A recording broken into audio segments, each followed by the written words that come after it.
Join the channel. I don't know what that means, but anyway. Whoa.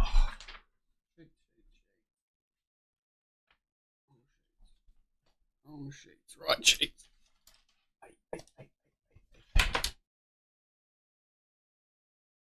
Oh, yeah. Good day all around. Lady of Camelot was probably the letdown for the mega day. But Gallon in defeat. If you were my pen, where would you be?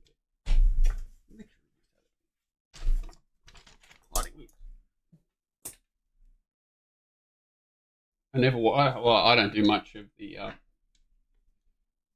anything to do with washing or anything. I'm a bit of a kept human, but yeah, they've definitely been washed.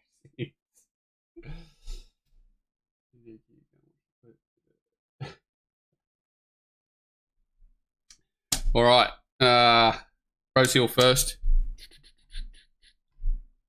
We should see if the new does there. 1 second. Get the new files. Overall, the track was pretty much what we expected at Rosehill. Probably a bit better than the 6 side of things, but they did get away from the inside, no doubt, from the start of the day. So anything that hung towards that inside, especially early in the day, probably a little bit forgiving. Hard to come from back and wide and circle. Not really. It was pretty fair, I thought. DQ. Hurry up. Where are things? Where are we? Rosehill.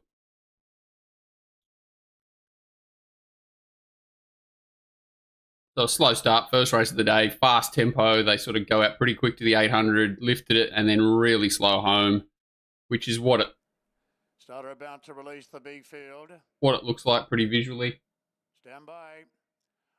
Racing and Prince Aurelius and Danish Prince, the 2 reliable ones out of the gates, are going to take up the early lead. Pharaoh's ran away well, goes to 3rd. Smart Legend ridden up, then Street Candy. Queenmaker cast very wide. Midfield the fences, Leander on the inside, a Star Impact and Cuban. Yeah, so not a lot happened, I didn't think, in the run. Queenmaker was a good run, sat wide, no cover up outside the lead, as it was a sort of fairly solid tempo. Danish Prince had to work a bit to get up outside and kicks away, so they're probably the 2 better runs of the on-speed horses. The winner's back in the middle here. Mountain Guest gets held up. Glad You Think So. Bit of a forgive run, never in the right spot, sort of loses momentum, then never looks comfortable. Decadent Tail also sort of ends up back towards that inside section. There's a real line of horses. Irish Kisses there with Decadent Tail, and closest to the fence is the favourite Glad You Think So. And the last 3 now, Mountain Guest, Dr. 2 up front sort of take each other on. Pharaoh's Reign maybe a little bit disappointing, had a nice run and never did a lot, but overall the time he is pretty steady considering how quick they've gone, and this horse is just absolutely perfectly ridden, back in the pack. Gets the gap when it needs it, never really gets held up for momentum. We'll have a look at the absolute bunched ordinary margins. Like, this is the definition of a horse that was flattered by basically everything it possibly could be. So it's like a really solid example of a horse that was, next time round, it's not going to get this many favours, you would think, so it's going to struggle. Yeah, Decadent Tail back towards the inside. Glad You Think So. Never in the right spot. Mountain Guest in the black and yellow quarters sort of tries to get through and never gets a chance to wind up.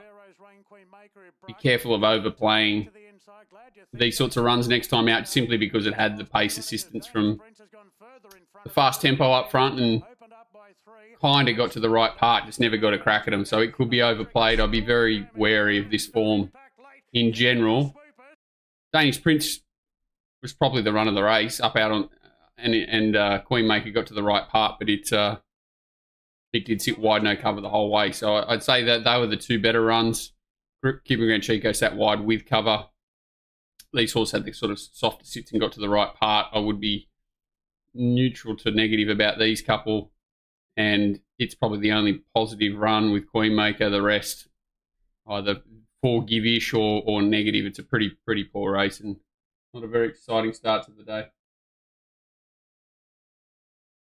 Yeah, I don't know what. DiMaggio I thought was ready to win 2 starts ago, and then it was a bit disappointing last time.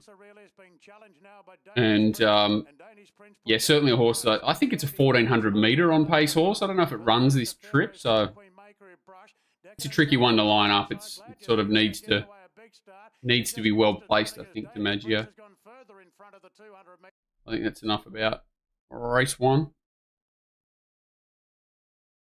Race 2, the Highway. Solid tempo, but not super quick. The first race was certainly run at a faster speed, and the overall quality of this one's a little bit better. Actually, I did. What did I do with that thing? I made up a very flash thing. Did I put it? Surely I've put it up this week. Where is it? Look at this. So if we take off that and put that up, what does that do? There we go. High-tech graphics here. Yeah, so first race, fast tempo, poor quality, looking for negative targets. Second race, even tempo, a better quality to the race. So it's more of a fast speed throughout. They did back off a little bit late, so just above average speed, but nothing too crazy, that's for sure.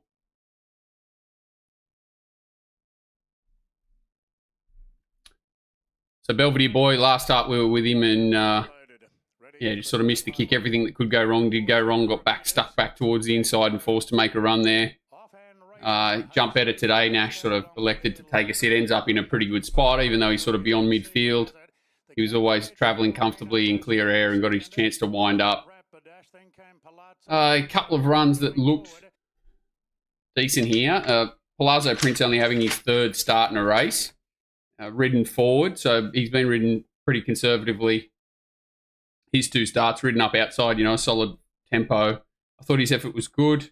He's in the Parramatta sort of colours, blue and gold colours, heading forward. Ends up sort of chasing a solid speed. Rapidash is in there behind him. He runs his new honest race. Vino Lash was a weird one here. It was 11 to 1,400, had no form past 1,000 prior to this prep, and you would assume they were trying to get it to a country championships heat or something like that. And the review of Celestial Legend won't be like the live one. I'm too tired, but Vino Lash was a bit of a failure here. Leader sets us, as I said, sort of an even solid tempo. Has to chase Palazzo Prince. Perfect runs, Belvedere Boy and Sharp Shock, who run 1-2. Further back to Gypsy's Romance as they come up towards the turn. Belvedere Boys, it's outside. Just peeling it a little bit deeper now. Nash putting the favourite. Atmospheric Rock gets a long way back. Sort of had to give him a big start. I think it tops out at 1,400 metres too. I think it's a better 1,200 metre horse unless it's really well placed as a perfect draw. I think it needs everything to go its way to win over 1,400. Whereas, Belvedere Boys had every chance, but super strong win and just too good. Rapidash every chance, I thought. Maybe ridden a little bit closer than normal, but probably ran better than I thought it would too. Good job, Rapidash in for 3rd, and Palazzo Prince battled on well. Atmospheric always super honest, but I think it's a 1,200 metre horse. Well, a better 1,200 than 1,400 metre horse, that's for sure. Forgiving-ish sort of run from... what horse was that? Set up on speed. Probably look at the right race. I'll help you. Number 15. Miss Stalwart. It was sort of set a task to it. It was a forgiving sort of run if it goes back to a race that looks more suitable. Who's this? Stormy Witness did a few things. Just looking sort of the sectional breakdowns. Ran the 2nd fastest 800 to the 400 of the day. Probably worth having another look at. I missed that the first time round. The Stormy Witness is in the purple here. Back here. Where was it at the 800? Failed off. It has done something there, Stormy Witness, even though it doesn't look like it in a pretty fast run race, so it could be one that could improve next time out. considering it's been beaten 6 or 7 lengths. It can go up in trip, so it's one to keep an eye on. I'll be very surprised if this form doesn't stand up in sort of country championships and certainly highway form going forward. So it'll be a strong race. It's just a matter of catching the right horses in the right races. I think he can go to a mile, Belvedere Boy. I think Sharp Shock, this is 1400's his go. I think Rapid Ash maybe back to 1200, but he's quite one pace here. It'd be interesting to see where he goes. And Palazzo ridden a little bit quieter over 1400 should be no problem. He might even run a touch further. Back in trip for the rest. Race 3. Weird prep for Vino. Yeah, I think they've just tried to sort of rush it to a country championships. I'm not really sure what's going on there. Obviously, it's had a few issues. I think it was off for a long time before the first up run. So I'd say it's gone a bit pear-shaped for Vino Lass. I wouldn't be surprised if they put her away and try to freshen her up and start again or something like that. I wonder if she hasn't pulled up with an issue. This race is weird. It looked like a fast run race. Watching it live, race 3, 1100 metre benchmark 78, and sort of Shadows of Love is sort of dragged out of the race. So it's probably more, you call it an even tempo. They, if anything, go a touch slow to the 800, but they quicken up from the 8 to the 6 and then sort of maintain that even tempo to the line. The winner closes from back in the pack with some of the better closing sections of the day, fastest last 600 of the day. So some real solid merit in this horse's run. I think it's ideal conditions for. I think loves the sting out down the middle of the track's ideal for it. But it's, watching the run, Eaton Bandy's Boy, I thought watching it live were probably a little bit flattered, but in hindsight, their efforts are a little bit better than what it suggested. It's a bit of an improving horse, this Shadows of Love. He might pick up a better race. So you can say like a number 1, a horse that can be ridden closer to the speed going forward, which is a great sign. Jumps, as well as anything. And there's some fastish horses in this race, and It and Bandy's Boy are both sort of grabbed hold of and taken back. So Ballroom Bella's the horse that misses the kick a little bit and is, I think, the forgive run in the race. A horse that certainly would rather be up on speed.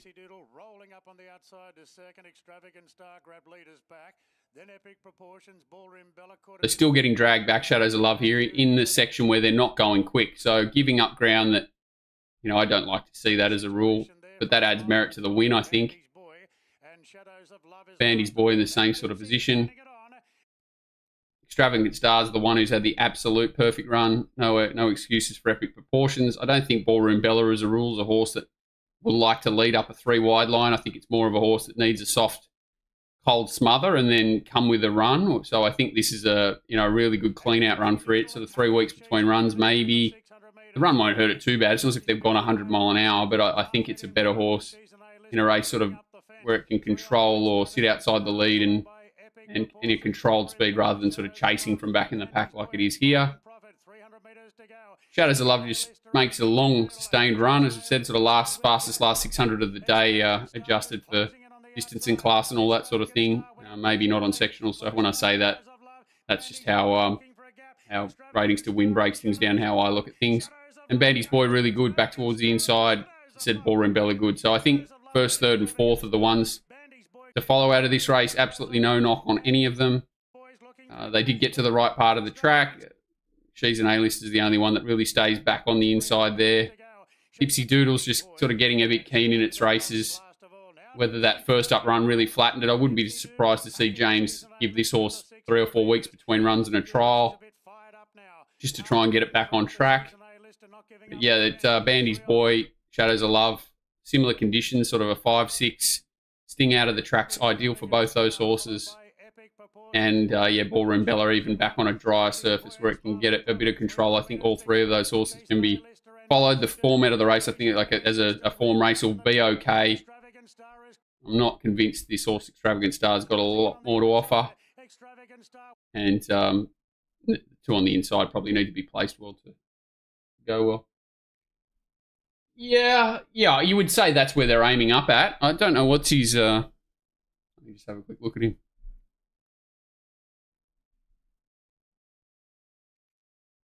So he's not been tested at 1400 before. 1300 he was given a tough run up on speed in a fast run race. yeah, there's nothing to say that he won't run 1400 yet. Yeah, 1200 back to 11 up to 14. That's probably absolutely ideal. I wouldn't be concerned with that jump. It's a bit of a weird one because I'm not big on horses jumping sort of 300 metres, but to win first up 1200 off a fast tempo, 4 weeks between runs back to 11 and then up to 14, I think it could potentially be absolutely ideal for Bandy's boy. Race 4, Silver Slipper. Just one sec.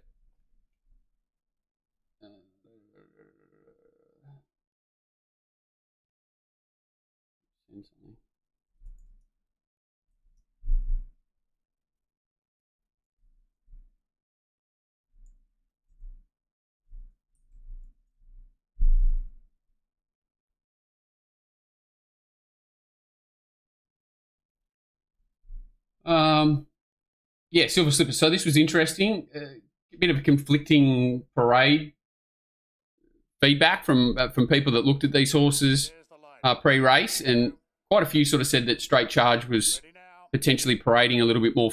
Sorry, the other horse, Espionage, paraded potentially a little bit more forward than Straight Charge here, which I thought was interesting, considering Straight Charge has sort of had a half a failed prep and back to the trial since, was entitled to be fitter. Personally, I thought that Espionage had a little bit more cleaning up to do. I thought it raced a little bit fresher here, and I don't think there's much between them, and I do think that they're serious contenders when we're talking about the race against Storm Boy. Straight Charge is probably going to be ridden a little bit closer when it comes to a slipper, but we see how quick Espionage is naturally and bouncing faster, and certainly things unfolded well for them when Embassy, was it called Embassy? Embassy missed the kick. As soon as it missed the start, that basically gave control to Nash and Timmy, and yeah, it was nearly game over from that position. I think Nash did the right thing, handing up to Straight Charge. Tim does the right thing, not panicking, allowing the horse to stride forward. The tempo is very controlled. They run home in solid time and run fastish time overall. All things considered, they've sort of gone a length quicker than standard for this grade off a softish tempo, and I don't think either of them were knocked around. You can see they're both travelling really well. I think Celerity's gone well back in the pack. I think it'll make a horse next time in. I'd love to see them tip it out now and let it sort of develop physically and mentally. You can see it's quite green, wants to overdo things in the run, makes a nice sprint down the outside. But yeah, the winner, straight as a gun barrel, real professional. You can see physically, well and truly developed enough to be competitive in a race like the Slipper. The second horse also, pretty solid. I don't think the second horse would have gone past him in another 400 metres personally. That late closing, you can see through the line. It's not as if Straight Charge, I hate that they do this now, that they cut away from the horses through the line and show the connections and things. Like, it's great for racing, but I want to see these horses go through and past the line.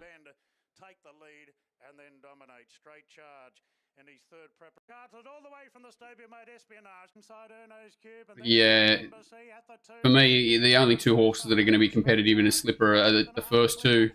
Erno's Cube, I think, maybe he can run a race, but that's probably as good as he goes. Embassy did a good job after missing the start, and sort of said Celerity. Just a little bit immature, those slow starts, giving him starts, it's costing, and you can see quite tough Cactus on the line. This is the sort of horse I could see over, 1,000, 1,100 at Randwick, resuming next time in and putting a big performance together. I think it's got a really nice turn of foot, real sort of short course horse in the making next time in. Yeah, no knock on 1-2, no knock on Erno's Cube. I think that's just quite as good as it goes, and same for Embassy. But I think the first two colts across the line here are quality colts off an absolute perfect pipe opener for a Golden Slipper tilt in 4 weeks or whatever it is. I think this is the best lead into this 2 weeks. Storm Boy probably doesn't need it. He's going to go through, run and then 3 weeks in because he's had the extended prep. So I think Gay's got it right, chosen the right horses to run the right races and the right lead-ups. Time-honoured Parramatta Cup. Stand by for a break, although Dime will just lunge to Again, this one looked like they ran it a bit quicker than what they did. They do run at a sort of fast tempo, back it off a little bit to the 8 to the 6, but the sort of damage is done in that first half. The one's up on speed. Time coming home is not, super quick, but it's like above average race. More Felons runs into a bit of trouble, has to go back towards the inside, so no knock on it. Horrible to see. Poor old Stroke of Luck euthanized after the race.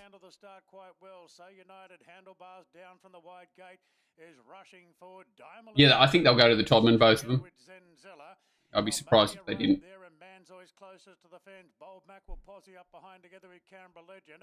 Yeah, not much happens in the run here, to be fair. I'll sort of fast forward. Zenzella up outside the leader had its chance. The only horse that wasn't given its chance, well, it's not, I can say wasn't given its chance. The only other horse that really works hard throughout is Canberra Legend. The Mighty Entente does as well, but he's sort of first up off a really long break. Canberra Legend's here, never gets cover, arguably strongest late. Huge effort.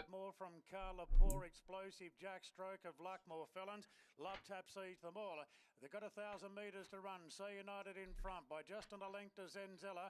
Then came Almania. Canberra Legend, he's going to sleep well tonight. Diamond looks like it's going to bolt in coming to the 400 and then spits the dummy. I was a little bit concerned about him jumping to 1900 quickly, and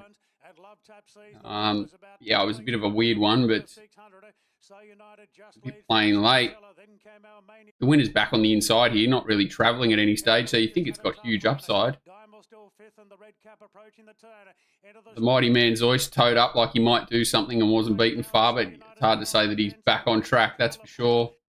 He's More Felons, sort of had to dodge around. Poor old Stroke of Luck. Back towards the inside, Canberra Legend sticks on really well. Zenzella, as I said, sort of every chance. I think this form will certainly stand up and feed these staying races in the next few weeks onto sort of races like the Sydney Cup, potentially. You would think that's where More Felons will end up. It's hard to sort of knock, apart from Canberra Legend, this horse's effort. Lord Ardmore and Bold Mac had a bit of fitness edge over these horses, so I doubt that he'll turn the table sort of quite fit, unlucky, can improve and can improve. So, yeah, and the poor old man's Oyster, is he back on track? He's only been beaten 2, but certainly had his chance in the run. Potentially he's not gone, that's for sure. He's not gone. And Diamond, you've got to be fairly forgiving. Maybe 3 weeks between runs, same sort of distance, can be hard to beat. But, the horse is on the up in this race. More Felons first up. This horse was only second up. What's it called? Alcease or something. Almania. Canberra Legend was off a freshen. Where do they go? They all sort of seem to run into each other, but this form will definitely be okay to feed into some of these staying races. Yeah, definitely a cruel watch, and happy to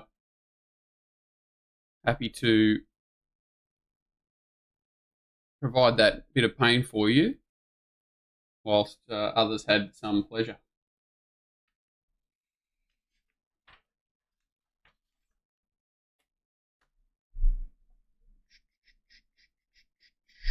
Yarraman Park Handicap. The Mighty Wellwall. He was good to us in a small way. Quite a few people found this off its jump out. It was just very strange that once again the betting was really weak here. Fairly well found on Betfair. So it's an interesting one. I don't know how everyone goes with these Waller horses resuming. I know the market's not be all end all, but I know the market's not be all end all, but these Waller horses, when you're sort of looking for at least a positive lead to say the horse is going as well as you think, if you see it trials well with a bit of intent or looks well set up, when you see More Felons starting $37 Betfair 21 SP, 1850 Wellwall from a sort of 12 to 1 SP. It's not easy. Yeah, well, the difference with Robusto is it was hard fit and well set up, and it was unlucky in the run. I'm talking about horses that you're sort of trying to line them up. It seems that even Zugotcha starts 5:28. You know, like I actually thought it could start favourite if the stable, if it was back to its old form, I thought it would start favourite or very close to it. And there was no real lead. There was sort of bits and pieces for money for it, but there had to be. You know, just had to get that perfect run, and such a decent setup. Trials were pretty good. 2 trials this time in, back to 1,300 first up instead of 11, but there was still not any significant money for it. So to me, they're still a stable that it's hard to get a lead from the market. So, you know, when they're a big price, you kind of just got to live by the sword, die by the sword, back your own judgment when it comes to this stable in particular. Number 6. Marcus, I'd say shorter odds, it's obviously harder to chime into them, but, you know, when you're getting what you think is a decent chunk of overs, you've got to sort of forget the market, I think, when it comes to this stable in particular.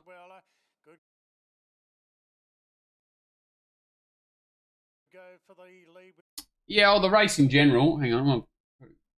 The race in general, it was not great, but it was okay. The staying race was probably lesser so.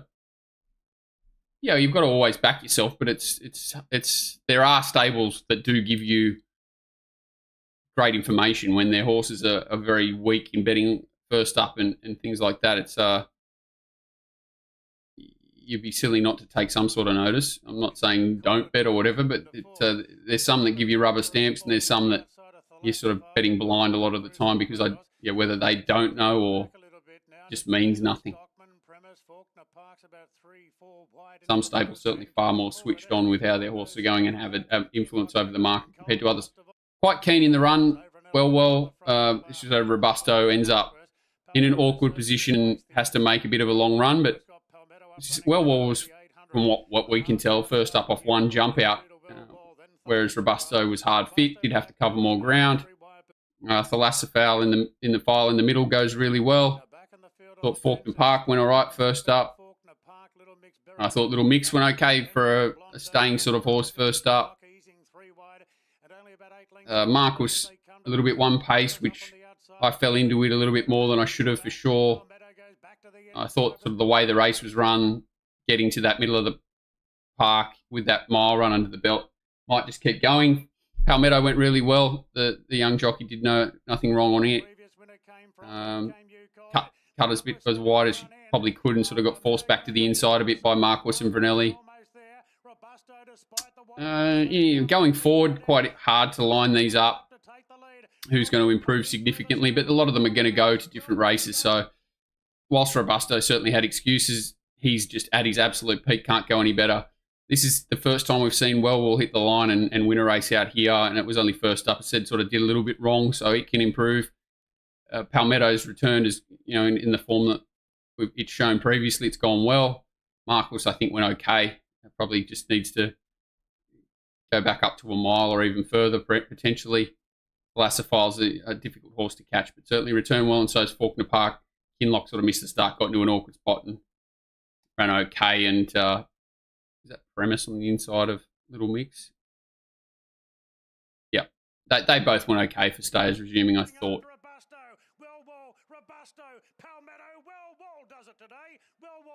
Again, there's not too many horses here you want to jump out of the ground to back next up, but they're on track for other races. It's just all about setup and how there's not many horses you just want to latch hold of here and back wherever they go next time out. But they've done enough here to have a good look at them pretty much wherever they go. All of the first 7 or 8 across the line here have got potential to win a race, whether it's in a couple of starts or, you know, next time out if they're well placed. But there's nothing there that sort of jumps out at you to be negative towards or positive, I didn't think. Yeah, Thalassophale, 100%. But it fits into that. It needs that right race. Needs a draw, needs a few things.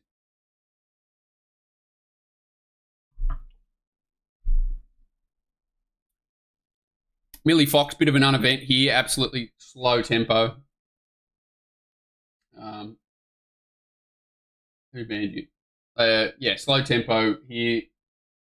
I'll have to jump on with you next stream. Holy cow! I'm not sure I'm ready for that. Yeah, very, very slow tempo controlled here from the 8. Slow down from the 8 to the 6. Zip home. the times home for the day are not quick. So this was the fastest run, last 600 of the day. But they had everything go their way. These horses up on speed, no excuses. Madame Pommery got a few things going on between its ears. Obviously, struggled to load it. Open betting race.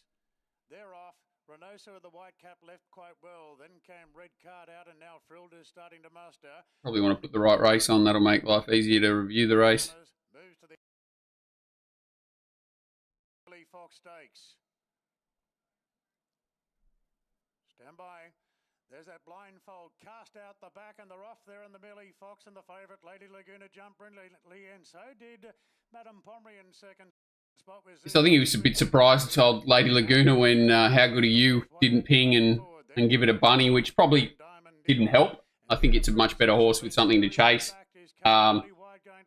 Worked out absolutely perfectly for Zugotcha. Madame Pommery lobs in a perfect spot. Diamond Dealer did a few things wrong and sort of dragged back Vienna Princess, who probably wanted that position to be dangerous. I thought Lekfart went really well, considering it was a really controlled tempo. It's flying, just needs to be well placed. I think Argentia was retired. Don't quote me on that, but I thought that was what I heard after the race.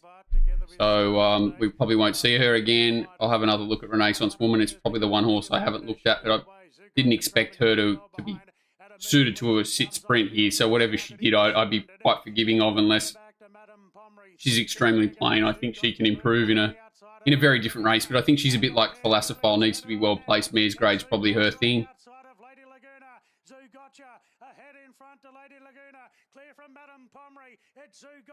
So yeah, like Zugotcha's back on track.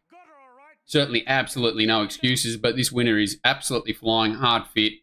Maybe marginally better suited in the run, Zugotcha with the trail and getting to the slightly better ground, but huge fitness edge. This horse has got more upside physically going forward, and Lady Laguna's just run as well as it can. It's just the better horse has won. Madame Pommery earmuffs, all sorts of things going on there. She's got a big engine. It's just a matter of whether she can unlock that on the day most of the time, and she's very dangerous. Vienna Princess, a really good return. Lekfart probably needs it a little bit easier, but has a Group 3 mares race, something like that, Group 2 mares race. She's still going to be dangerous around this distance range up to a mile. I know how good he used just not return well, and I'd be forgiving of this run of Renaissance Woman, just not suited at all to a sit sprint around Rosehill. It's a good horse. It's a good horse. I don't know where place for that. Yeah, it wasn't well placed in this race, and it certainly wasn't well placed with the tempo. Ramwick, 1,400 a mile mares race for Lekfart, big field, big tempo. Yeah, it can be dangerous in a sort of a high level race. I think it just needs the right setup. You'd think so. Guy Walters, the most likely target. Hobartville Stakes, roller coaster of emotions. I went from very sad to very happy to very sad to very happy. Slowish sort of run race. Again, controlled tempo. They control it even further to the 600, get home pretty sharp, and the winners just built through the line. 16th fastest last 8, and then it did get held up, but 7th fastest last 6, 8th fastest last 4, 4th fastest last 2. So I'd love to see that building through the line. Surprisingly, nothing else in the race really did. Tom Kitten did to a certain degree, but he was out in sort of open room to move and never looked to be able to build himself up like Celestial Legend did. Whether that was the ground, wasn't super wet. Like we're sort of coming out of 5.1, 4.7, so wasn't as if it was heavy ground. Whether he needs 2,000 meters plus to get to his top, and crikey, it'd be hard to see it turning the tables on Celestial Legend in a mile next time round. So we'll watch it anyway.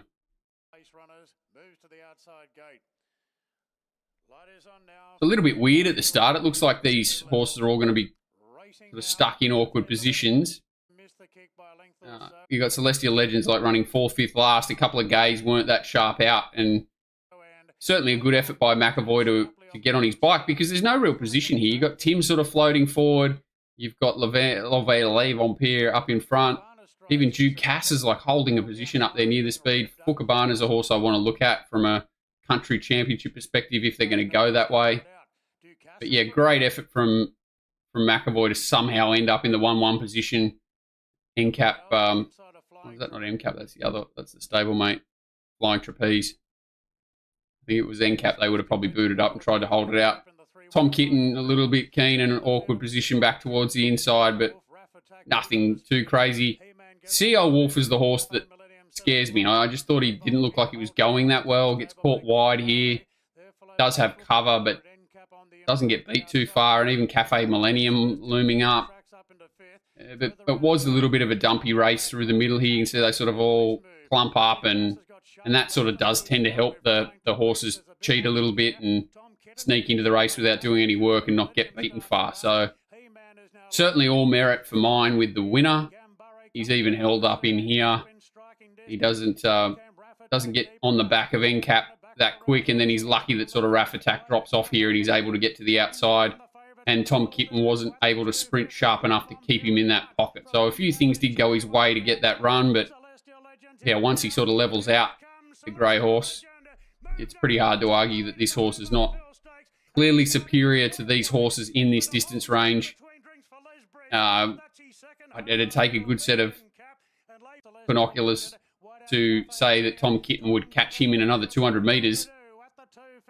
Not sure if he'd catch him in another 800 metres. So it's very interesting to see where this horse goes this prep. It was always going to be a little bit of D-Day for him. He did enough first up in the wrong part of the track in a slow run race. Last prep, he never really had anything go his way, and this is the first time he's had a few things go his way, and he's utterly dominant and crushes them. So, yeah, maybe he is the real deal on the way up and the one to beat. Certainly in the Randwick Guineas, and then potentially even further. It's hard to see him stopping. He's off the bit and he's able to pick up and build through the line. Everything you want to see. Looking at Fukabana back towards the inside here in the aquary greeny colours with the white stripes, just from a country championship perspective, if they drop him back to that, because they did put him in the country championship last Sunday and scratched him, so he is eligible for the wild card if they want to go that way. I thought Gambari stuck on okay, but as I said, all these horses just sticking on because that slow tempo. Ducasse a little bit the same. Pretty messy, ugly race. Le Vampire in the right spot all the way, but even through the line, he's not bad back towards the inside there. You'd think he'd have to be extraordinarily hard to beat in a midway. Like, you're sort of lining up this horse against Belvedere Boy in the highway earlier on. You would have to say this race, even though it's ugly, has to be superior, and he should be at his peak now.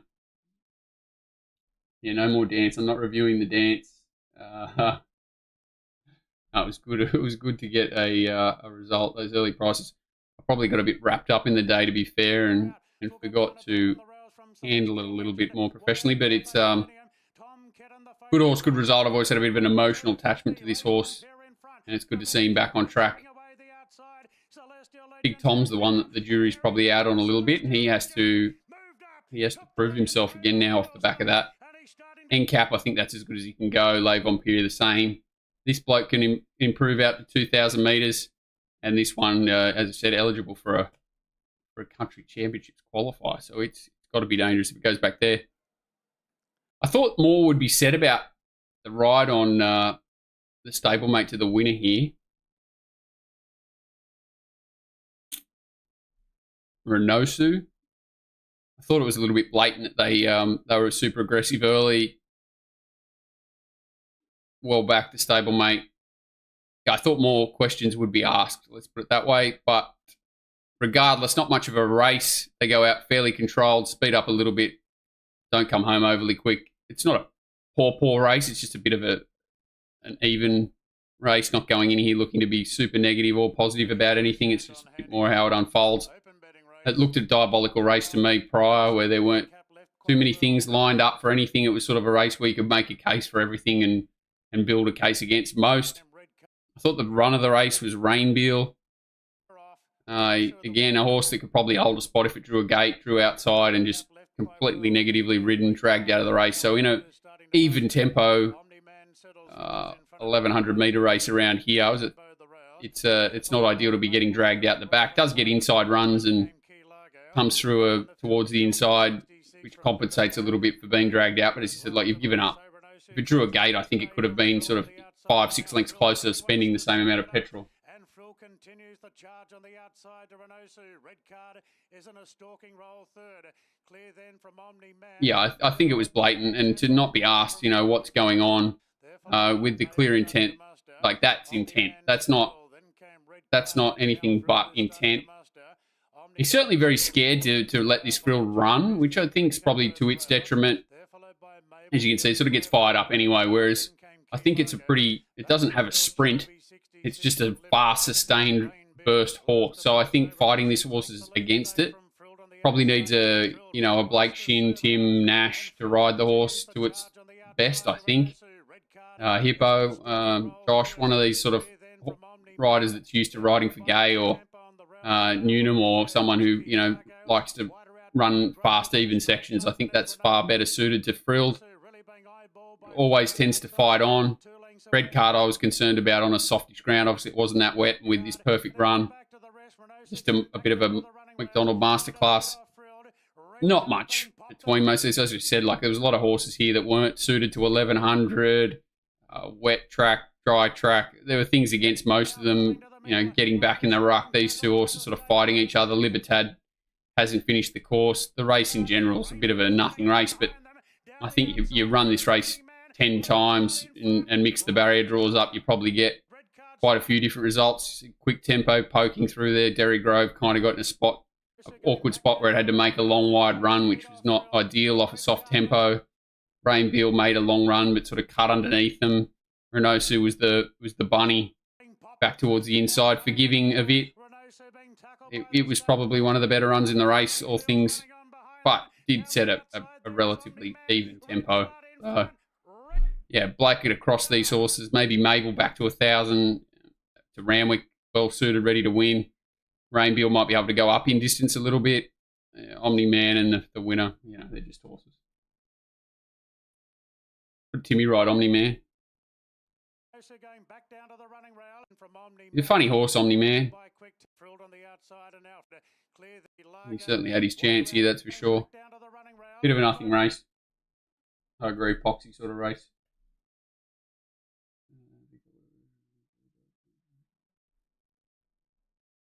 Winner, and we're ready to go for the Cura Stud Handicap. Last race, yeah, another pretty average race. They go out softish tempo, slow down even further, and then don't come home quick.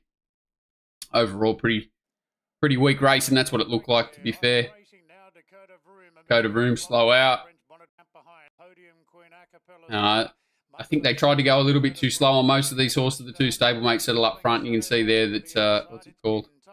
So at the 800 metres, and French Bonnet holds the lead today. French Bonnet out by 3/4 to True Crime. True Crime up outside the leader is quite keen in the run. The flying, all the Derby horses. High Blue Sea pulled up, not at its best. Starman gets in the finish here, so the winners are just off speed with cover. Kintyre's not a bad effort after it was sort of dragged back at the start. Here's Kintyre, to be ridden cold. Dragged back at the start. I thought its effort was decent first up. It's probably a horse that's got a bit more upside than most of these horses. Acapella Sun needs to go back in distance. I think French Bonnet and True Crime are still dangerous here, even though they're a little bit plain. I think this horse has got a race in it. It needs to be ridden far more positively, probably a wide draw, let roll around somewhere like Warwick Farm.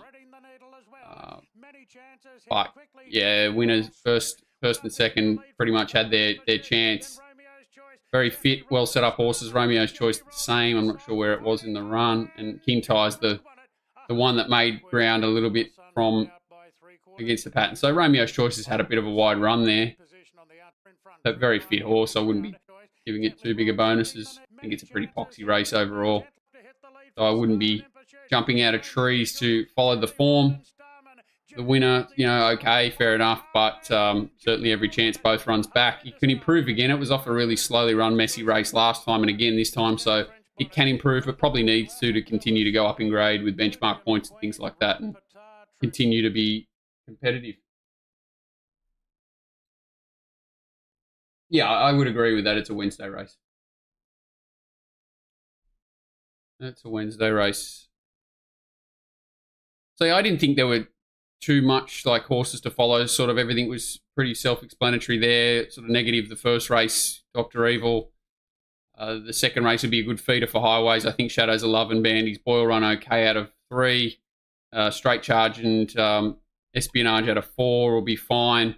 The Parramatta Cup is more of a barrier trial for races like, Metrops and Sydney Cups. So, I'd be treating it that way, just going back and checking out how that race is as a platform to next time, but probably more important for races 2 and 3 runs down the track. Well was pretty good with being first up. There were some okay resuming runs back in the pack there, sort of little mix. The Lassafire, Faulkner Park, and Palmetto even. The Millie Fox will be a feeder race for some high quality mares races and probably some, Group 3, Group 2s as well. It looked okay off a slow tempo, so again, be wary of that form. Celestial Legend head and shoulders above everyone in the Hobartville without too many excuses in the last 2. Probably both of them, just borderline Saturday races.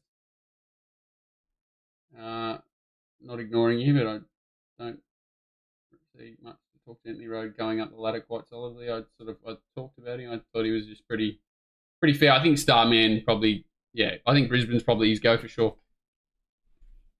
Super fit, no excuses. I haven't had a good look at these Caulfield races, so I'll talk about them, but second.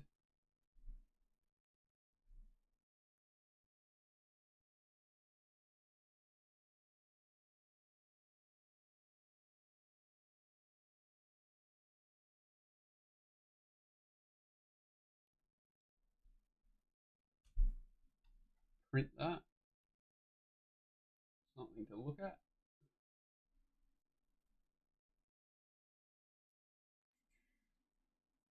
No, I haven't had a chance to read Tessark. It's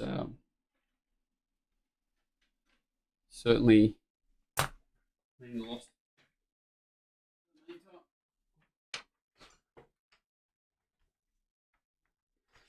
All right. So I'll have a look at these races. Start with the Angus Armanasco. I'll just check the times of what I've got. So very even tempo here. Lead this first section out. So they come home. They come home a little bit slower than they go out. Overall, just below sort of average. There's a weird ride here. There was a very ordinary ride on. Gates being cleared. Is it called Autumn Angel? They look to stand pretty well. The Silver Slipper winner go as good as Lady of Camelot off the run. Very different horses, very different preparations. But I'll talk about her when I get there, I guess, because she didn't change leg again. She had to chase this ridiculous tempo. Her effort was huge. She's just a little bit quirky, whereas Straight Charge, Espionage, Storm Boy, much more professional horses. I'm not going to say she's far off them ability-wise. She just needs to sort of do the right things, whereas you're pretty much guaranteed they will do the right things. She's still got a bit quirky, and she's like probably should have won a Blue Diamond and not even changing leg and chasing a fast tempo. So, I'd have to agree with that. So, a few things here. At the start, Autumn Angel back to the inside. Very strange run. What have I got here? Jump well dragged out. So Glamorous at the start's probably the horse you want to look at. So this is So Glamorous in the red. Arguably jumps, in front. Straight away grabbed hold of.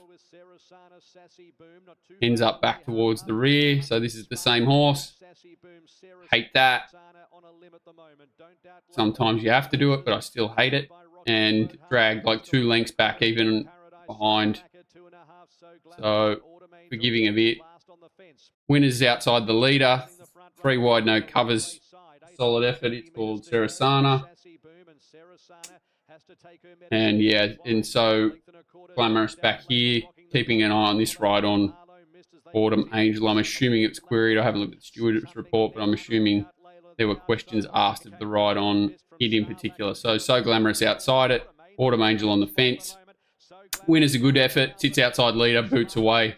Holds on well. Sarasana sits 3 wide outside it. Boxes on well. So Glamorous after being dragged out of the race. Tries to sustain a run. Not great, the old laying in, but good effort for sure. And this is the... So you can see where they are in the run together. For whatever reason, like, where's he going to go? Maybe it's just a complete misjudgment going back to that inside section, but you can see, like, full momentum and, 3 to 4 lengths it's given up by making that decision to go back to the inside. And when she pulls off the heels here, Autumn Angel, yeah, absolute shocker. Autumn Angel. Someone sort of said to me on Saturday, Moody's not going great, and I looked up his form, and it's like, it's horrendous, especially with favourites. I think he was like 4 from 17 on favourites or something like that in the last 60 days. Obviously a great trainer who can turn it around, but you've got to be wary of his horses at the moment. And negative are 2 different things. That wasn't great. Sedative Stakes. So they go out above average, come home just below. Another pretty even tempo, pretty even solid tempo. Overall time again, pretty even. So another race you're going in pretty neutral about. Brave Mead misses the start out here after leading and controlling in a great ride first up. That was sort of the first dagger in the heart for it.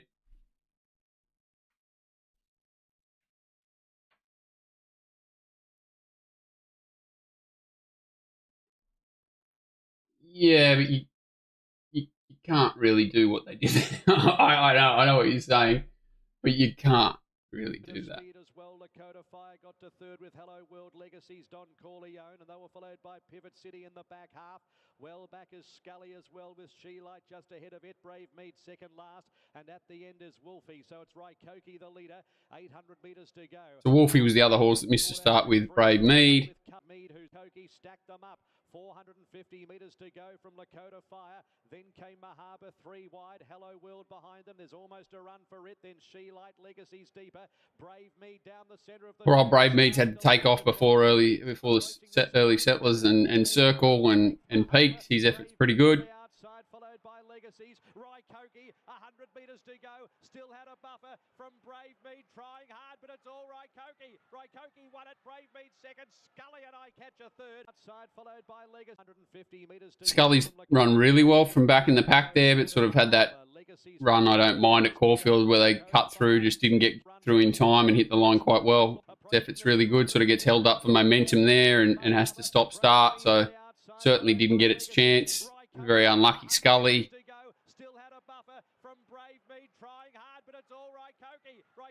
The winner certainly had a lot go its way there, I would say. Brave Mead down the centre of the track is starting to launch. It's Raikoki, 200 metres, led by over 11 Mead on Raikoki. Forgiving Run the second, very much so. Forgiving Run third.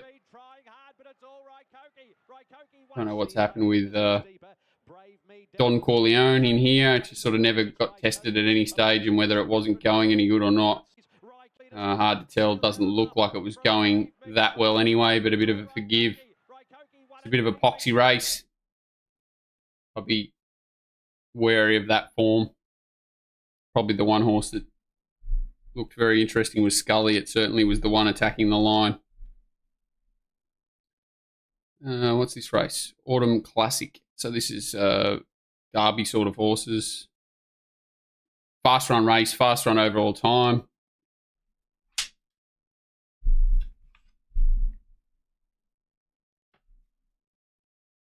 Yeah, concur. Fast run to the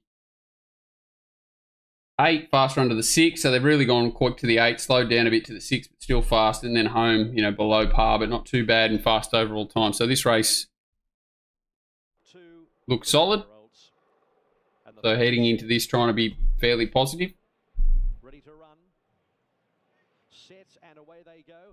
Done Believin', who was moving in the barrier stalls, with also Sox Nation, Just a Boom, and Time to Chat, followed by Done Believin'. Next in the field, Just a Well, with also Sox Nation, just by Wilmot, 2 lengths Caracas. Well, the race from Time. Winner had blinkers on here. I had a look at his replays, I think on stream actually, because I didn't know these horses too well. And he was a bit wayward, flat spots. It took a while to sort of wind up. Wasn't sure, you know, looking at him what he was. And you can see he kind of gets keen here in the blinkers, if anything. And he looks a different horse once he gets some clean air and levels out. Certainly looks a dangerous horse going forward. Yeah, I didn't even see that. Scully was 200 to 1 there. That's interesting. So it's Sox Nation, cluttered them up, comes up towards the corner at the 450 from Time to Chatter's full. Yeah, it certainly did. Needs a run behind them. Immediacy got out, then came Just a Boom, and to the outside, United Kingdom with a lot to do. Sox Nation called upon from our. Just love the way he builds. He doesn't do anything too quickly. He certainly does it quicker than when he didn't have the blinkers, but saw he raced ungenerously a little bit in the run, and to be able to produce this sort of finish off that dominant late, I'm assuming it's Derby favourite now or close enough to it.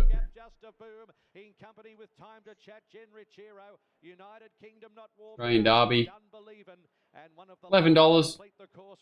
Tom Kitten $5.50. Riff Rock at $6. Yeah, Orchestral $8. So it's not as if it's a $11 militarised. It's the same price as the militarised.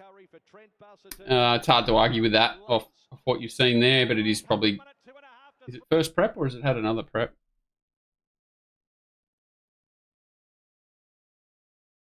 First prep, so getting through to win a Derby, first prep's nearly impossible. Sister is his mother, his father is his brother, we all are the one, the Curry family. Gary can only improve. Yeah, it's just a matter of all doing it all in a first preparation is nearly impossible trying to get to a Derby. So, what's it gone? 19 days, 38 between runs. Quite a difficult task. It looks like, yeah, he's improving. Blinkers certainly improved him again. No signs there. He's not continuing to improve and go forward. So until they do, it's very hard to be too negative. So here's the slowly run race. What was it? The Futurity Stakes. Oh no, it's not. It's the Peter Young Stakes. Very slow to the 800. Slow down even more to the 600, and then come home. In a day, again, where they didn't run too many super fast sections coming home, they've run home pretty quick. So, slow tempo here. Set to run. They go 1800. Ready, signal, racing. Campionessa from barrier number 1 broke away fast. And Gold Trip, certainly set a task, but a bit like that horse we were talking about earlier, Autumn Angel, completely expected. Campionessa, perfect run in transit. No excuses for any of the horses. Vow and Declare, absolutely perfect run in transit.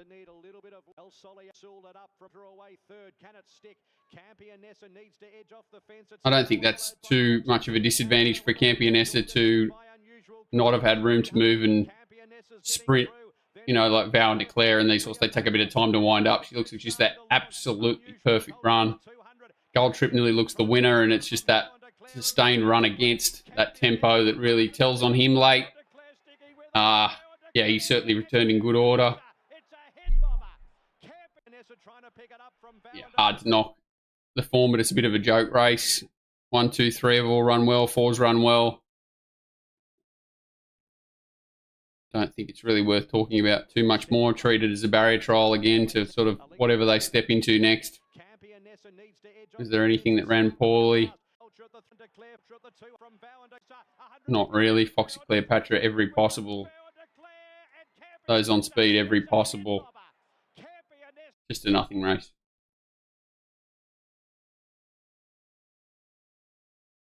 Which one was Loft?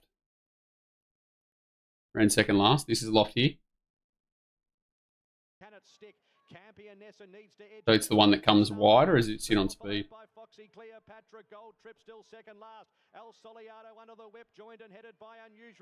Yeah, so this is loft out here, right?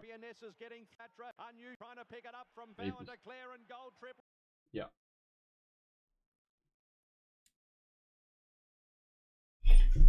Yeah, I think Campioness is that's as good as it can go. And that's as good a conditions as it could have to go as well as it can go. The mighty Mr. Brightside looked in trouble to me visually. They went 100 miles an hour here. They come home below standard, but still run decent time overall. Into the 800, they go pretty quick. They step it right up from the 800 home. So the last 800, the hammer's down, and the time overall is quick. Once again, he just sort of does what he needs to do. Super professional. I thought Pericles was going to gap him at one point there. But yeah, they certainly went too fast here. So it's no surprise that the on pace has got bashed up.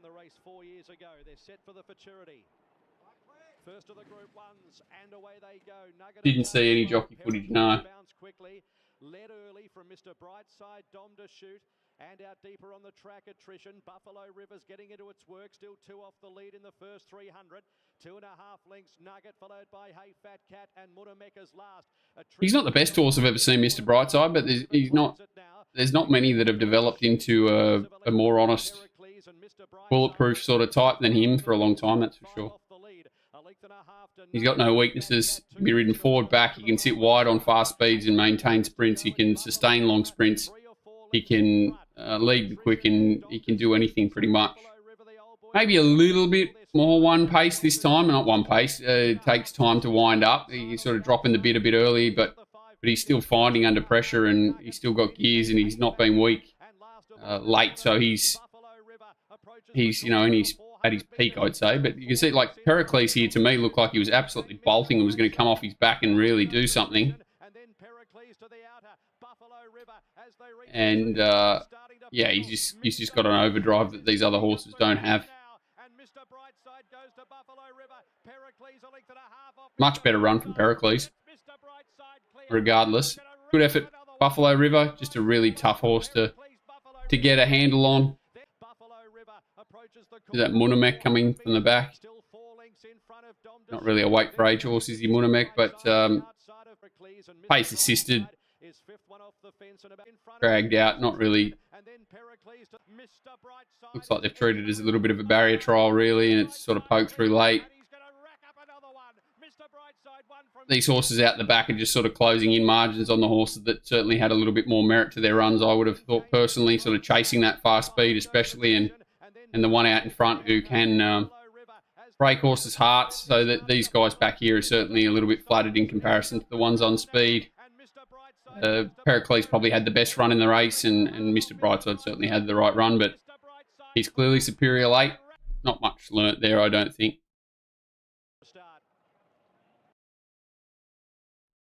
Blue Diamond. Another run where you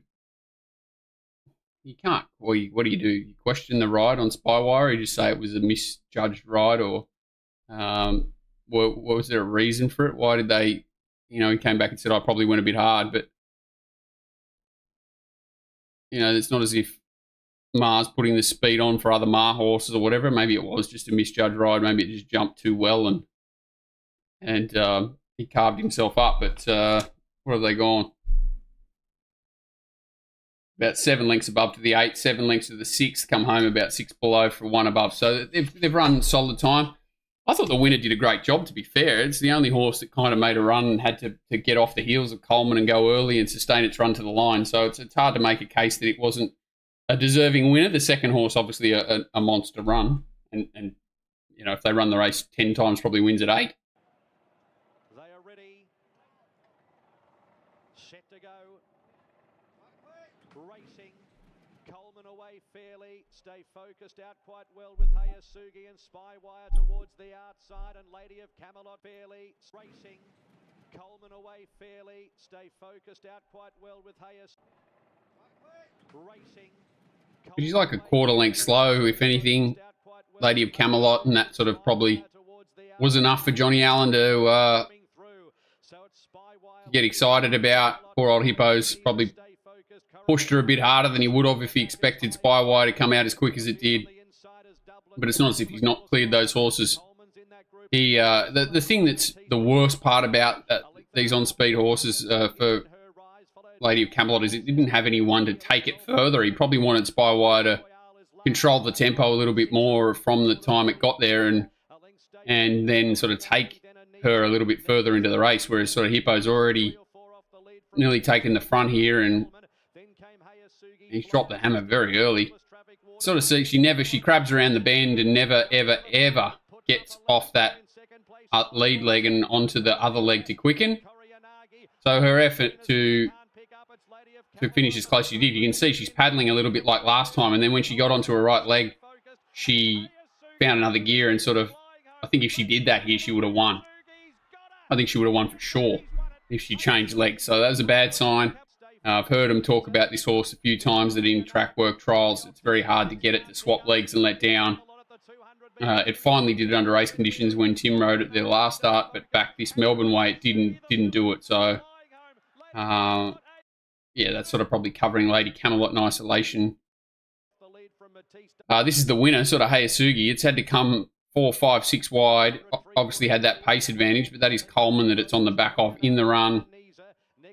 Not going to take it anywhere, so flushed wider and had to come and make its own run. Yeah, the back markers certainly work home, but they were, as sort of mentioned a few times now, pace assisted.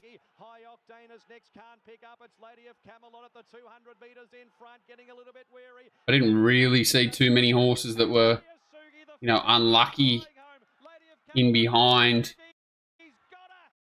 I think Stay Focused was 3 wide, no cover the whole way, wasn't it? So its effort was huge. He's a bit of a punishing horse. I think these sort of horses that get their head up and want to do things wrong, these real tests sort of bring out the best in them, but it's a nightmare because they need these hard run races and things to sort of settle down their bad habits. So they run to these huge peaks, and then you expect it when they go back to a sort of a slow run or softish race next time out, and they do a lot wrong and find a way to get beat. But he's a real trier. Stay Focused. Thought it was a great rider, Nisa. Who else was in this race? Traffic Water, Matisse. They were all sort of pass marks. Fearless pass mark. Not really. Stay Focused was good. Anisa was okay. Kuryanagi, every possible. We've already talked about Lady of Camelot, and I thought the winner's effort was really good. Hayasugi, you would expect it to potentially run into a race like the Slipper. It's had 2 preps, only had 3 runs this time in for 3 strong wins, so I'd expect it to line up in a Slipper.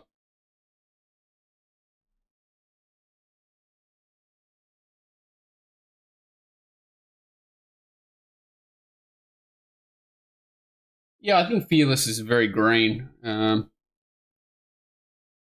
Maybe next prep. Yeah, Hippo looked very light before the race. Poor bugger. I think that's the first time he's had to ride that weight for a while, and he didn't look great after it. But he certainly did nothing wrong. Probably everything that could go wrong did to a certain degree. Sort of that little bit slow out, taken on, nothing to take him into the race. He might have gone a touch early, and I think if she gets onto her right leg, it wins. So he only needed a little bit to go right at any stage, and he probably would have got the job done. But it wasn't his day. Oakley Plate, funnily the time's pretty good. It's okay. They set a fast tempo. Doesn't look like they do, but they set an even fast tempo and run a decent time overall. So, yeah, no huge knocks on the race on paper. When we watch it visually, I thought it was a bit of a weird one. I thought the old Squirrel Gripper, Shripper was one of the better things I've seen for a while. I think the race overall is pretty poxed. This is Shripper here, sort of ends up, you're probably hoping it ends up in a position in the first 4, 5, 6, even if it's sort of 3 wide, no cover, or, preferably 3 wide with cover and somewhere near the speed and ends up out the back. Kalos with it. Q-Man just drew that beautiful gate where it can just bounce and end up in a perfect stalking position. King's Gambit settled nice and close, well backed. Punishing Creature. He'll continue to torture whoever loves following him in the run. Another horse that loves to get his head up and do crazy things. Certainly not stay focused. He's in the same category as this horse. It's got a lot of quirks. Shripper again. Well, I'll go back and follow. I honestly think it was one of the best things beaten I've seen in a long, long time, Shripper. But 1-2, do nothing wrong. Fast tempo up there, out of trouble, but setting a solid tempo and doing their thing, and nothing could run past them. So, you know, was Benedetta a little bit unlucky in the middle here? Arguably. Chain of Lightning was okay. That Ray Magnerio, it's just a bit of a pox race. Like, look at the Flying V. What I'll say about Shripper is he, for whatever reason, he ends up sort of in under their heels. You can see he's keen and he's not a sit sprinter. And even now he's sort of struggling to build momentum. He's ducking and diving. He's a horse that needs to be sort of up on speed, continuing to run even fast sections. I don't think he's a horse that needs to be or wants to be ridden this way. And look how good he goes down the outside where not too many horses came all day. Jeez, it was a big run.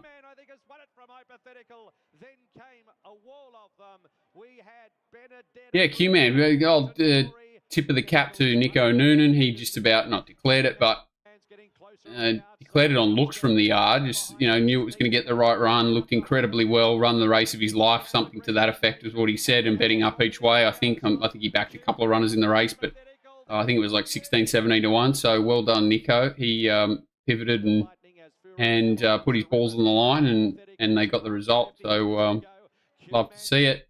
Yeah, sort of Chain of Lightning, frustrating horse. What do you do with this form? You know, most of them have at least pass marks. There's not too many horses that are run poorly. They'll all go in different directions. I doubt they'll go on to sort of Sydney Weight for Age racing or anything like that. Yeah, it's a bit of a poxy looking race for mine. Even as Fura didn't do too bad from the back after missing the kick as well. This race was over pretty early on, I thought. Once Revolutionary messed it up outside the even sort of tempo, looked the one to beat. It looked like it was coming out of the right form race. What's the horse in this race that just keeps getting given none? Is it Eternal Flame? Once again, sort of set a bit of an impossible task. And Shuffle Dancer, or sorry, Forbidden City was the other horse that came out of it. I thought it had settled close to the speed. So once they were out the back, you're sort of left with not much danger. Running by, I didn't think it was suited back in distance. Very honest, but sort of one-paced-ish sort of horse that was always going to need favours, I thought, to be winning the race. Travels comfortably outside the leader. Revolutionary Miss going extremely well, very well set up, fit. Everything went its way, and whilst you're always sort of complimentary of horses who can sit outside the leader and win, had its chance. Eternal Flame again ran okay down the outside, just needs a rider change or a barrier draw or something. The rest of them didn't look like there was much between them on paper, and they ran that way. Bit of a nothing race to finish, but, you know, time and everything okay. This race will feed into other races of similar fashion, and there weren't too many bad runs. Yeah, I think Road to Arataki needed that run. I think it'll be better set up next time, but it still was pretty plain. So they're the main meetings we've seen from the weekend. Have a quick look at the upcoming races from this week. The Derby's certainly not one of them, but I'll bring them up here. Oops, chat's gone berserk. Let's have a look at that. How do I fix that? Live chat. Fix.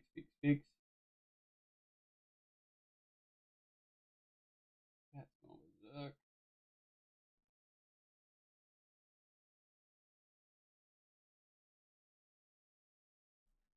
Fix. Fix.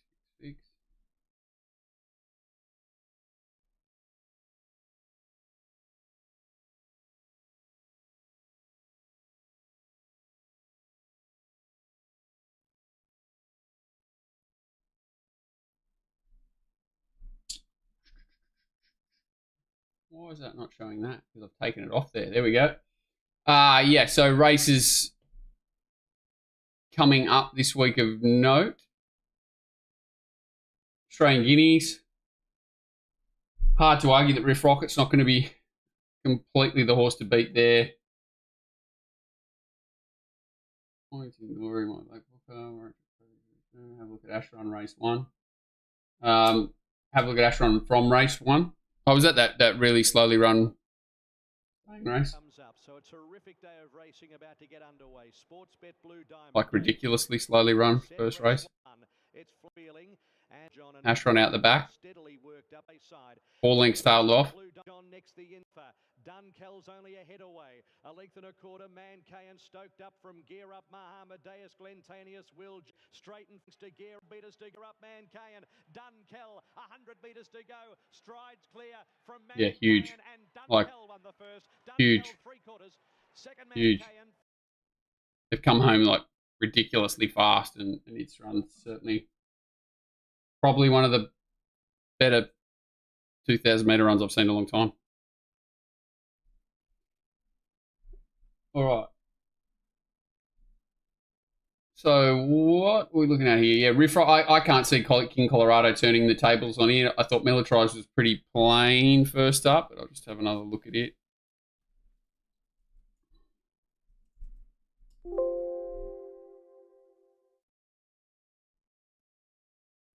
Oh, it's gone okay, Militarized. It's probably gone better than I thought it did, figures-wise. I'm not a huge figures person, but it did work to the line better than I thought it did. It did build through the line.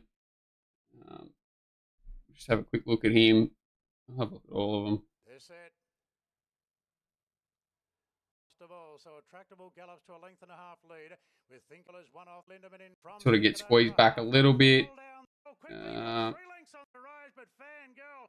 What a return to racing. Fangirl trounces them. Militarized second. Yeah, it's hard to argue he didn't go okay there. So I'd have Militarized in front of King Colorado, that's for sure, if he goes that way. What, I haven't times or anything for Riff Rocket's race. I did cover it. Riff Rocket might be short. And maybe Militarized. He's being undersold. I don't know especially if it gets a wet track. V8. Because I definitely wouldn't have King Colorado in front of Militarized, so that's one thing for sure. And then you've got to factor in this fella coming off. Again, wait for age form, which is Militarized the same. 1400 racing, and Mr. Brightside dwelt was the Buffalo Rib Quarter in second. Buffalo slings to pick up, joined by it's Larby 8 and Mr. Brightside. Question with this horse is will it run a mile? I guess that's your problem. If you think it's going to run a mile, he got up, Mr. Brightside. Then the 2 horses coming out of weight for age might be value against the 2 horses that are coming out of the same race together. That's probably the question. Well, that's another question. I'm not sure. It doesn't make sense to be the Militarizer $7, so then you're probably on the right track.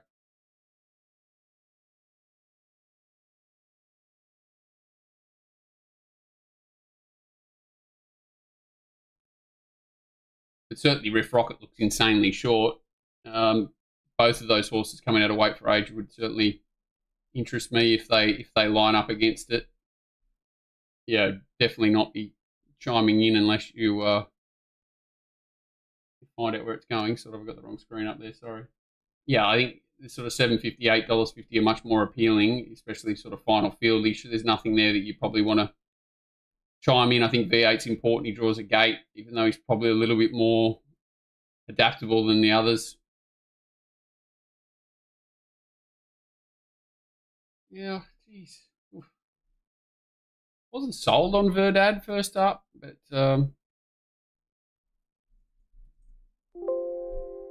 coming out of the Riff Rocket race, right? Just encouraged forward. Opie Boston aboard, field set for the CS Hayes.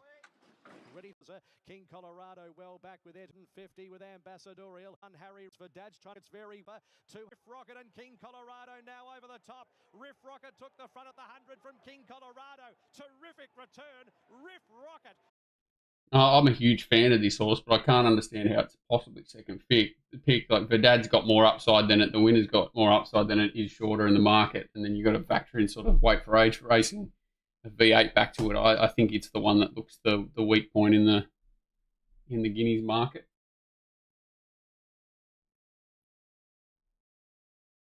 Yeah, I'm certainly not knocking $11 versus $2.50, 100%. Especially if it draws, gets clean air and room to wind up, which is what it didn't get there. Guy Walter. Yeah, I don't think there's anything too exciting to look at there. Valentia certainly short enough, a bit unlucky the other day. Jewis, like neither of those prices are prices worth looking at. Hinged has been a horse that's been racing weight for age form, fresh into a Guy Walter again, nothing worth getting too wound up about. More Secrets is a horse that's very dangerous, small field, got a sharp turn of foot, usually given 2 or 3 runs to get fit for a race like a Coolmore or something. If they've got it wound up a little bit more, it could be dangerous, but doesn't look too exciting. Well, is it nommed? Like that? You would assume they're all the horses in the noms, right?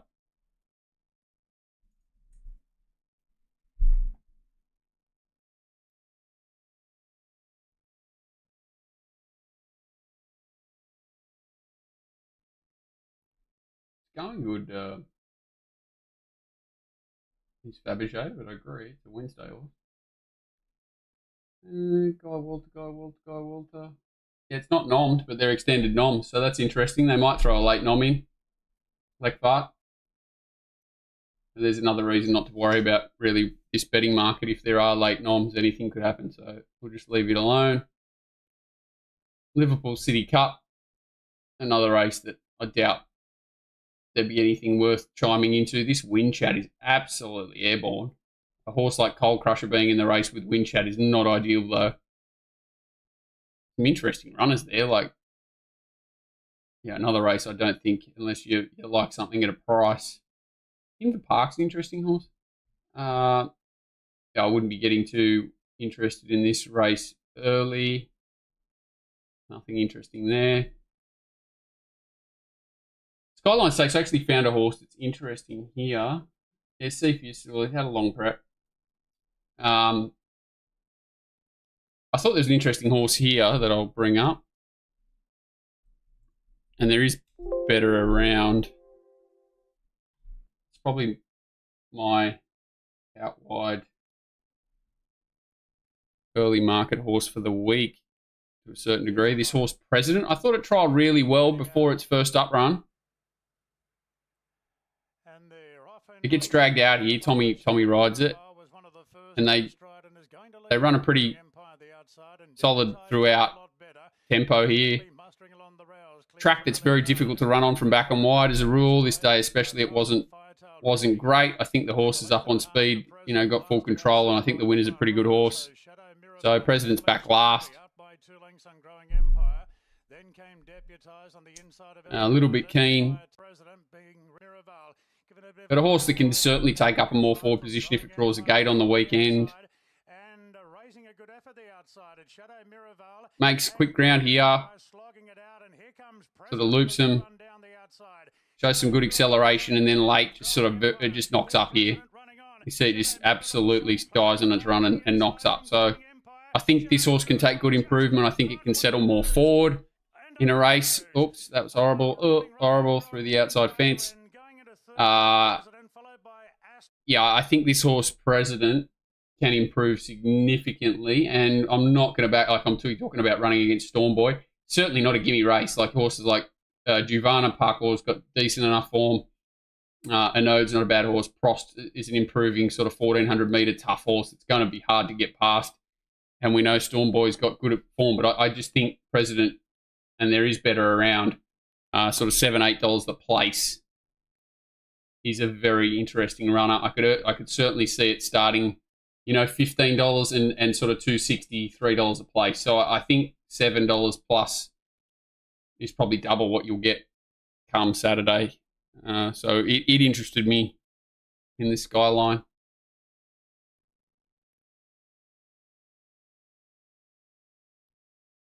Yeah, I agree. $7.50 a place looks a great play. Learning to fly. Yeah, probably have a look at that race again. Mainly because I want to look at. I sent the boys in to find out who was going to be riding Learning to Fly. No knock on Chad.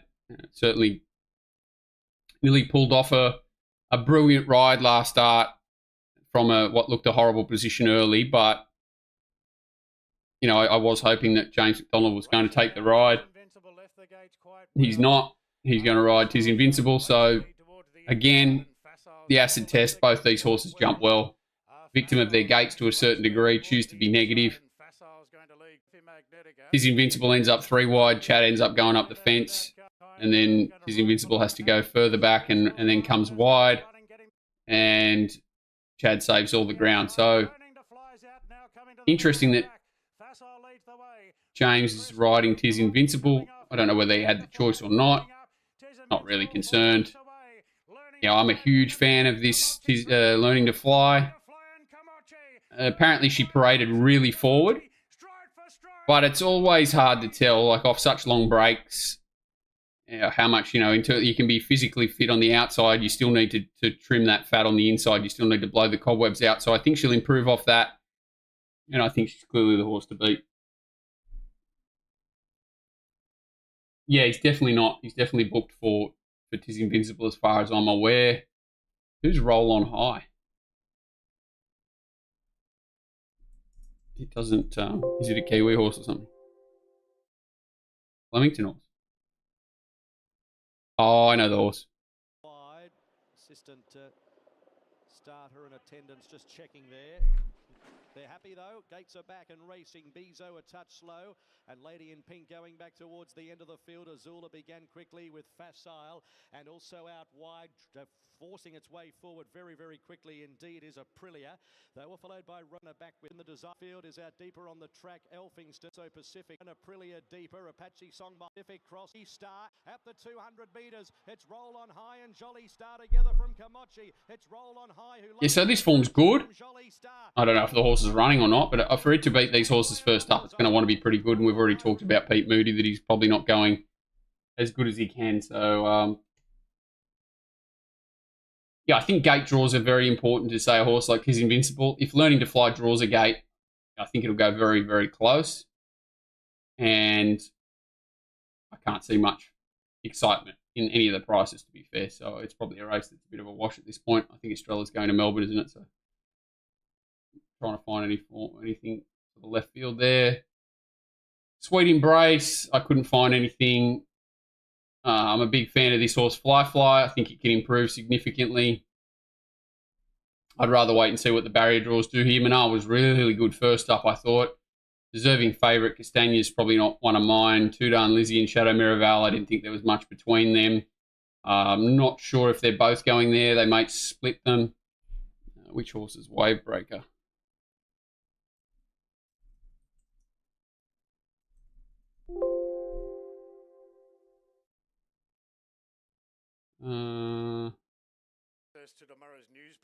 It ran third in the Lady of Camelot race.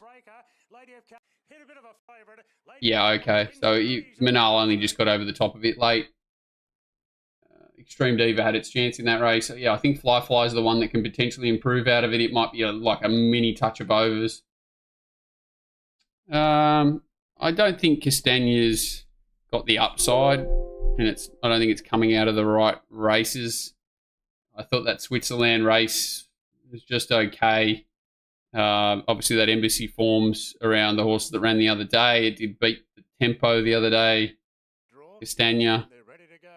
in the Darley Lonro played over 1,000. Favourite up, staying well off the fence.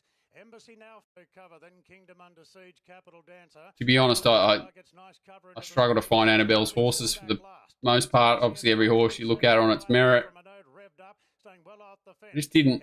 I thought Embassy sort of got left in front a long way out, having its first start in a race. I thought a node was a bit flat, got sort of stuck in the wrong part. Even though they didn't go quick and this horse is sort of beating the tempo, it was just a smelly race for mine. I think it might have got to the right part and got over the top of them. I'm not a big knock on the horse, that's for sure, but it's just not a horse that I've got a huge opinion of. Zach will probably ride it, which again is pretty smelly. It's not someone I want to go looking for. 2,000 metre wins. Now it's got to go to 1,200, whether that's a positive or a negative. Maybe it's just a horse that runs out a strong 1,000, but it has been sort of building through the line, both starts. Yeah, I'll wait and see. Yeah, it was a good win. There's no knock on it. I can't knock it, but I think it's a bit of a smelly race, to be fair. I think you're going to have to wait for barrier draws and things there. I don't think there's anything too exciting in the Sweet Embrace at this stage. I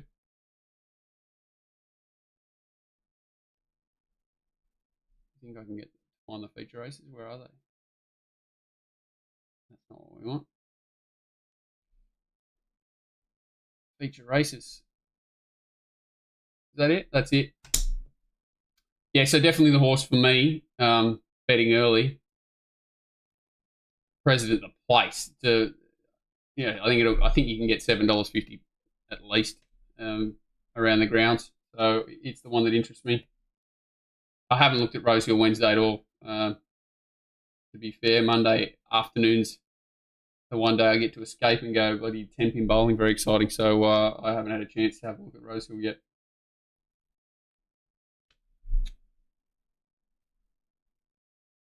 Any other questions? Horse to look at? Anything that sort of happened this week you want to have me to look at before I run away?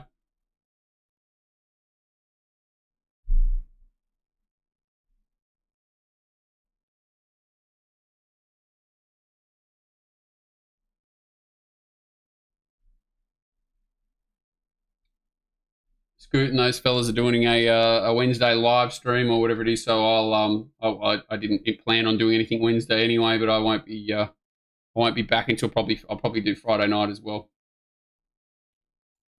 Got away from the missus while Mouse was on Too Good. Yeah, I thought it's a bit of a funny time to do it, whether it's a time where people are watching maps or they aren't. But this will be on YouTube and stuff anyway. It's just something I'm going to do it anyway, so may as well do it live, ask some questions and do some stuff. Cheers, guys. Thanks for your time. I'll see you soon. What are you prepared to lose today? For free and confidential support, call the number on the screen or visit the website.